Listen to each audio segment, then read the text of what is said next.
오늘 하나님께서 우리에게 주시는 말씀은 출애굽기 38장 1절에서 8절까지의 말씀입니다.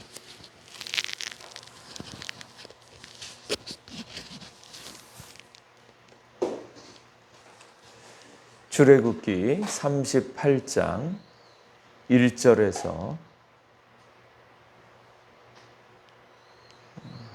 8절까지의 말씀 같이 보겠습니다. 한 절씩 교독하겠습니다.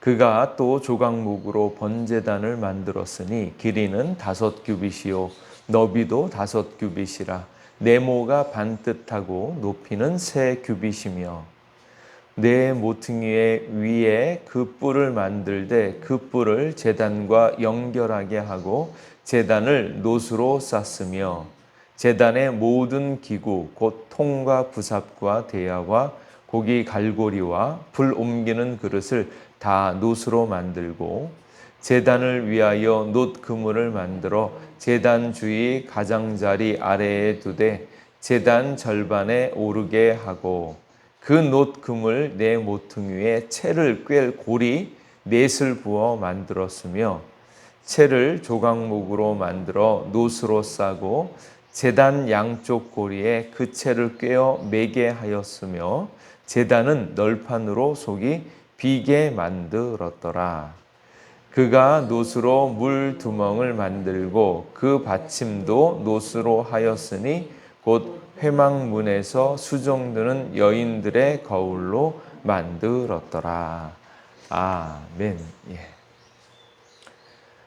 출애굽기의 과정 속에서 하나님은 우리에게 성막, 성소를 만들 수 있도록 지시해 주셨습니다. 그리고 이 말씀이 이게 지금 출애굽기를 읽으면서 가끔은 내가 지금 어디를 읽고 있냐라고 정신이 없을 정도로 이 말씀이 계속적으로 반복되어져 있습니다.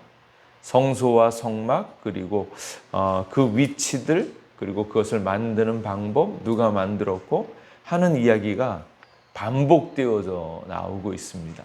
20장 이후에 또 반복되어져 이야기를 하고 오늘 있는 36장, 37장, 38장 쭉 해서 다시 한번 반복되어집니다.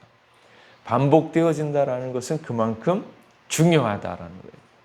그리고 세부적으로 이렇게 조목조목 하나 이렇게 밝혀주시는 것은 그만큼 주님의 뜻이 구체적이고 분명하게 나와 있다라는 것이고, 특별히 성막은 하나님께 예배하는 방법, 하나님을 만나는 그런 구체적인 이야기들이 서술되어져 있기 때문에 그만큼 주님을 만나는 것이 우리에게 얼마나 중요한지를 잘 보여주고 있는 말씀입니다.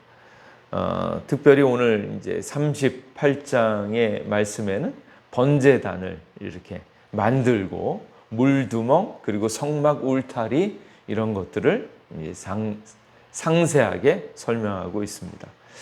성막의 전체 이제 평수를 따져보면 성소, 지성소 해서 한 23평 된다 그러고요.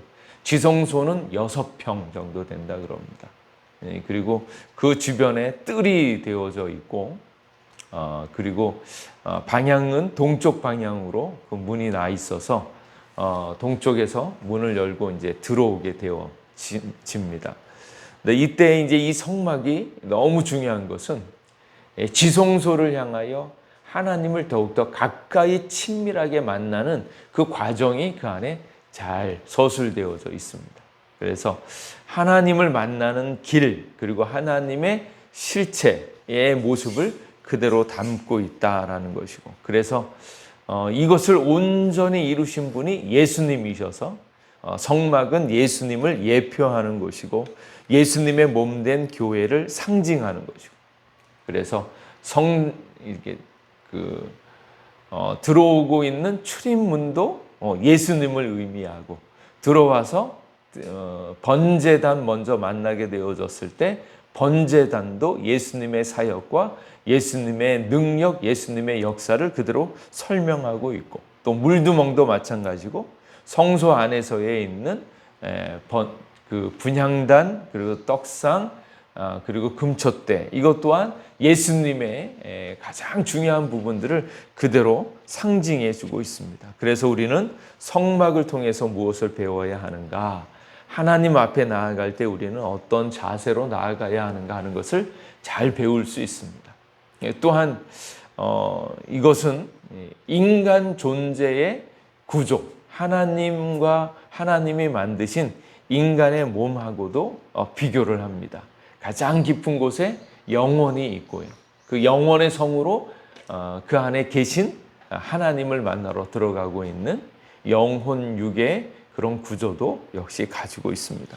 그래서 이 일들, 또 성막, 성소를 통해서 예수님을 더욱더 깊이 묵상하고 그 의미를 되새기는 것이 참으로 중요하다라는 것을 볼 수 있습니다. 오늘 있는 이제 1절에서 7절 말씀에는 번제단 나옵니다. 흔히 놋단이라고 이야기를 하는데, 이 번제단은 그 안쪽을 조각목으로 만들었습니다. 조각목이 무엇인가? 일전에 어떤 목사님이 이제 이것을 설명할 때 나무가 이제 조각조각 되어진 것들을 이렇게 하나로 연결을 해서 하나님의 뜻을 이루는, 특별히 죄를 사할 수 있는 이런 번제단을 만든다, 이제 이렇게 설명을 하면서 우리도 하나님의 뜻을 이루기 위하여 조각조각이지만 하나가 되어져야 한다, 이렇게 설명을 한 적이 있습니다. 근데 그것은 이렇게 성경에 대해서 잘 모르고, 문화를 잘 모르고 하신 말씀이고, 이것은 조각목은 시띠나무인데 우리나라 말로 하면 아카시아 나무입니다. 그러니까 아카시아 나무에 이제 이것이 들어왔을 때 시띠나무, 아카시아 나무를 가져다가 새기기가 너무 좋아서 조각을 많이 했던 나무이기 때문에 번역을 할 때 조각목으로 한 거고요. 그래서 조각목 원래는 시띠나무, 아카시아 나무입니다. 또 그러니까 어떤 분이 아카시아 나무, 우리나라 보면 가장 볼품없는 게 아카시아 나무이지 않습니까? 비쩍 말라가지고 가시가 여기저기 나고, 잔지 좋은 것은 아카시아 꽃이 피었을 때 향기가 좋고, 나무는 삐뚤삐뚤해서 별로 볼품이 없고 쓸모없어 보이지 않냐. 그래서 하나님이 이 조각목으로 만든 것은 아카시아처럼 볼품없는 우리 인생을 주님께서 돌보신다, 이렇게 이야기를 했다고 합니다. 근데 그것도 맞는 것은 아니고요. 왜냐하면 이 나라에 있는 이 시띠나무, 아카시아 나무로 이야기하는 시띠나무는 굉장히 크고 넓다라고 아주 반듯반듯한, 그래서 백향목처럼 굉장히 좋은 나무였다고 합니다. 그래서 가장 좋은 나무, 그 당시에 그 지역에 있어서는 가장 좋은 나무, 튼튼한 나무여서 그것을 사용한 것으로 알려져 있습니다. 그래서 문화적으로 보면 굉장히 좋은 나무인 아카시아 나무, 그것으로 했고요. 그리고 그것을 이제 불을 지피고 거기에 고기를 놓아서 이렇게 잘 타게 하니까 나무 가지고는 안 되니까 그 위를 놋으로 덮었습니다. 그래서 나무로 만들고 그 위에 놋으로 덮어서 불을 견딜 수 있도록 그렇게 만들었죠. 그래서 이렇게 튼튼하게 불에도 잘 견딜 수 있게 그렇게 만들었다라는 거예요. 그래서 이 번제단은 예수 그리스도의 십자가를 상징하는 겁니다. 가장 명확하게 보여주는 번제단의 기능은 바로 예수 그리스도의 십자가입니다. 왜냐하면 그곳에서 고기를, 짐승을 잡고 피를 뿔에 바르고, 그리고 그 망 위에다가 이 고기를 올려놓고 그것을 완전히 불태워 버리는 겁니다. 그래서 짐승을 잡아 피를 뿌리고 고기를 완전히 태우는 곳으로서 철두철미하게 죽음이 있는 거죠. 그러면 이제 이 번제단의 첫 번째 특징은 무엇인가? 하나님의 공의를 밝히는 곳입니다.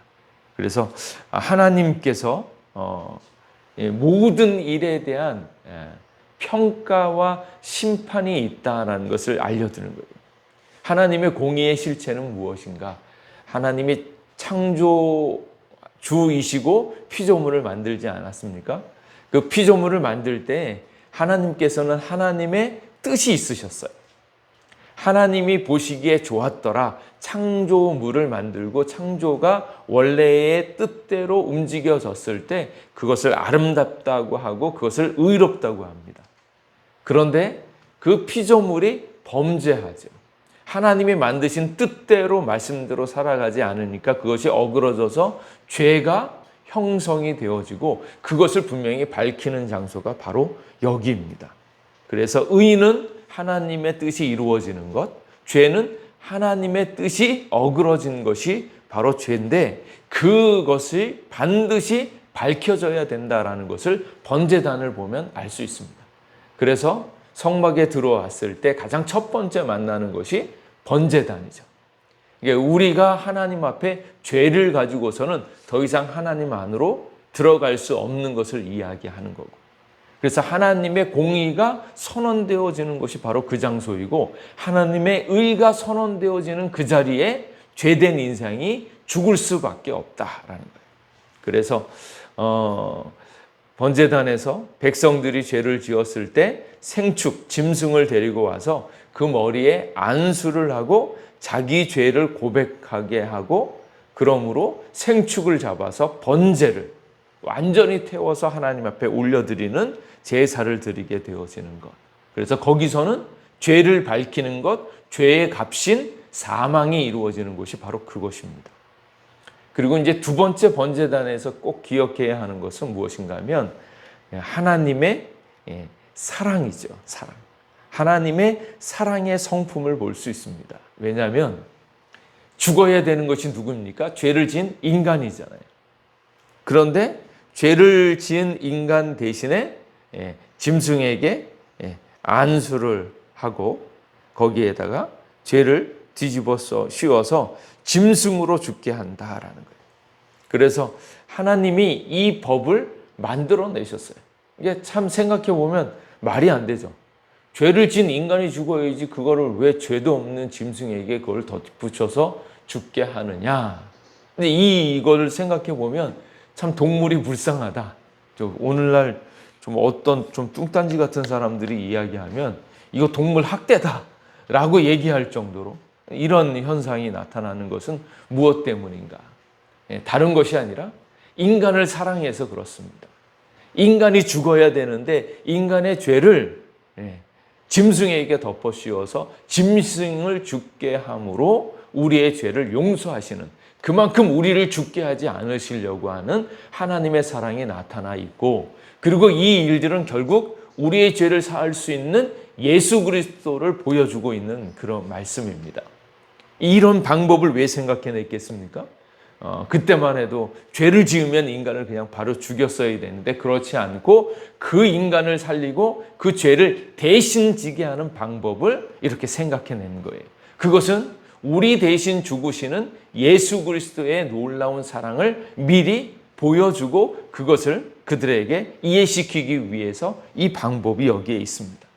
그래서 하나님께서 우리에게 주시는 말씀이 죄의 삭은 사망이고 율법을 쫓아 거의 모든 물건이 피로써 정결하게 되나니 피 흘림이 없은즉 사함이 없느니라.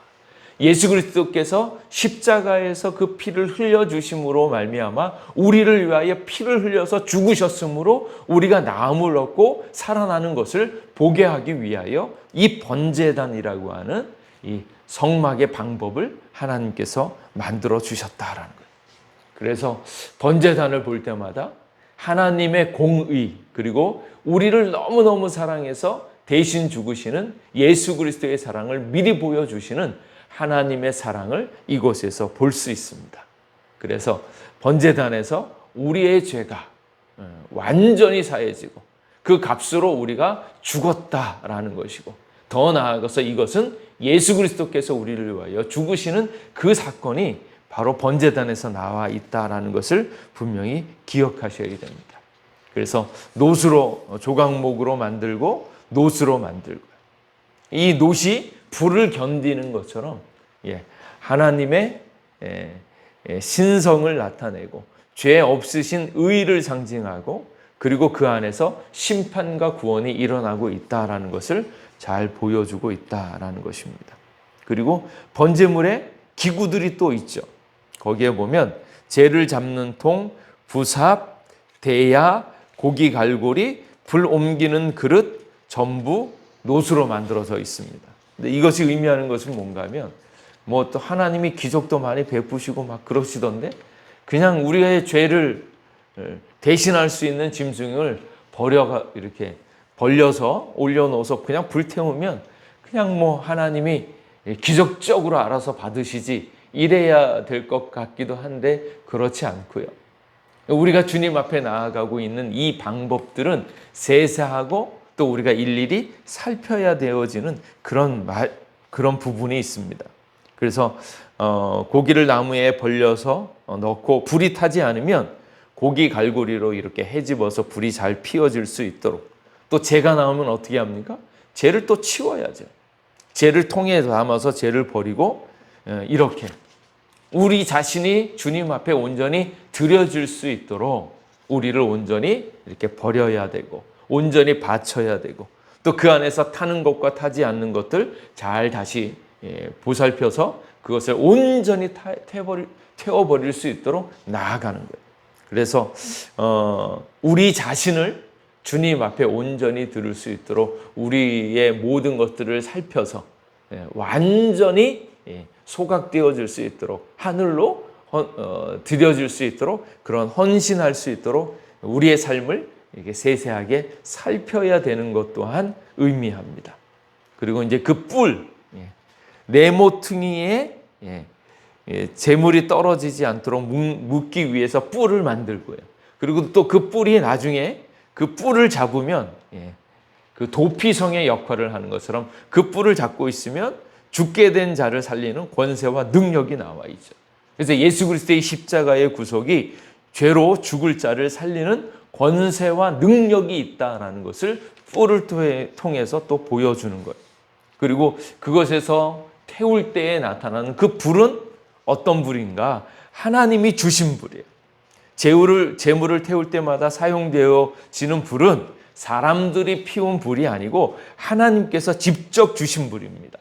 레위기 9장 24절에 하나님께서 주신 그 불로 그 불을 꺼트리지 말고 계속 이어서 잘 보관했다가 아침까지 불을 피워야 하는 거예요. 그래서 이 제사, 하나님 앞에 드리는 이 예배에 대한 모든 것은 하나님께서 주신 방법 그대로 하는 거예요. 그래서 예배의 방식은 우리의 뜻에 의한 것이 아니라 실제적으로는 우리의 마음과 정성을 다 드려야 되잖아요. 그런데 하나님을 기쁘시게 하는 제사는 하나님의 뜻대로 하나님의 말씀대로 해야 한다라는 것을 잘 알 수 있습니다.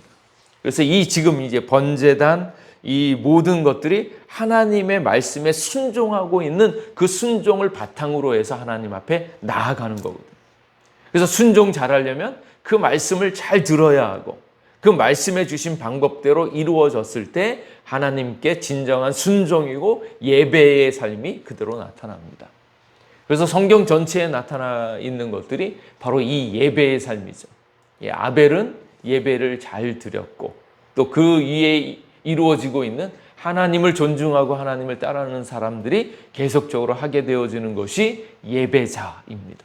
그리고 그 예배의 본질은 다른 것이 아니라 바로 예수 그리스도의 보혈 십자가를 통하여서 하나님 앞에 나아가는 거고 진정한 거룩과 거룩하지 않은 것들 그 모든 것들을 가르는 것은 바로 이 제사법 그리고 제사법의 핵심인 예수 그리스도를 통하여서 하나님을 만나는 과정이 쭉 설명되어져 있습니다.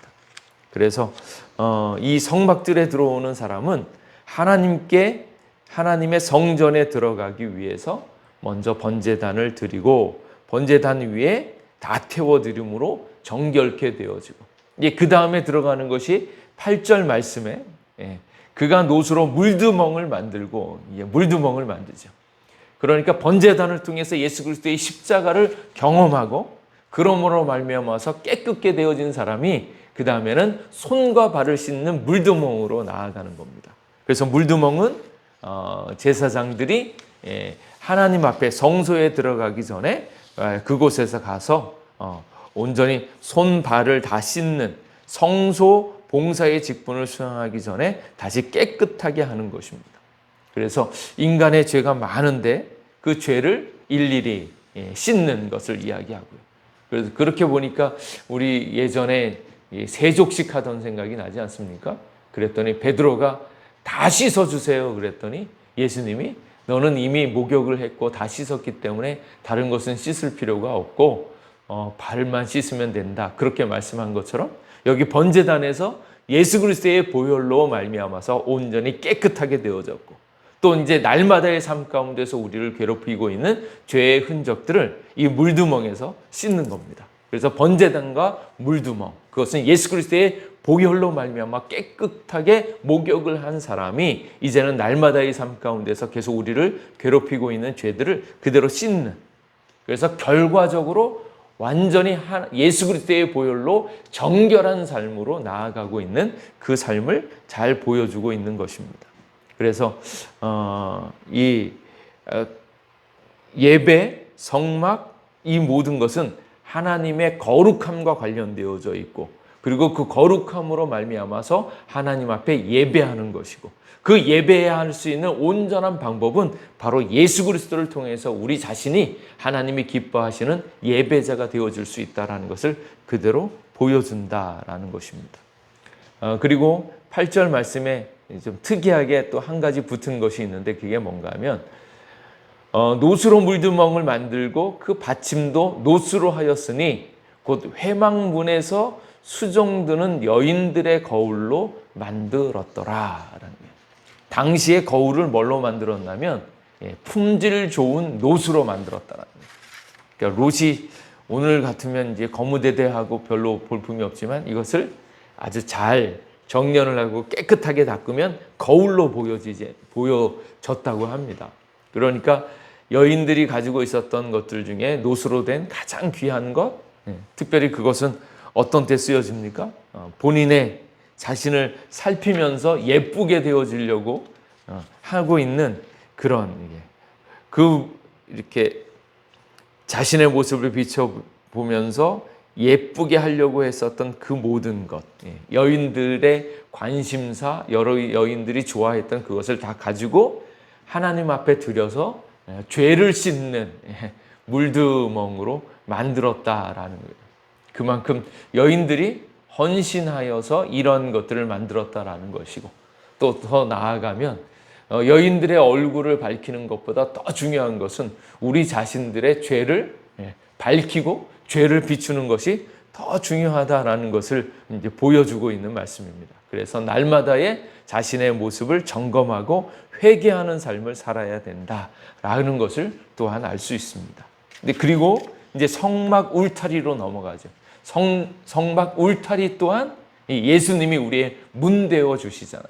그래서 예수님이 하나님께로 나아가고 있는 문이 되어진다라는 것을 이렇게 표현해 주고 있습니다. 그래서 조금은 반복적이고 또 이게 뭔 말인가 모르고 있는 이런 이야기들, 번제단, 놋, 물두멍, 성막 울타리 이 모든 것들이 바로 우리의 영혼을 깨끗하게 하고 하나님을 만나는 과정 속에서 하나님께서 우리에게 말씀하여 주신 것이다 생각하면서 더 깊이 묵상하고 예수님을 발견하여서 예수님의 높고 위대하심을 이렇게 다시 한번 경험하고 찬양할 수 있기를 주님의 이름으로 축복합니다.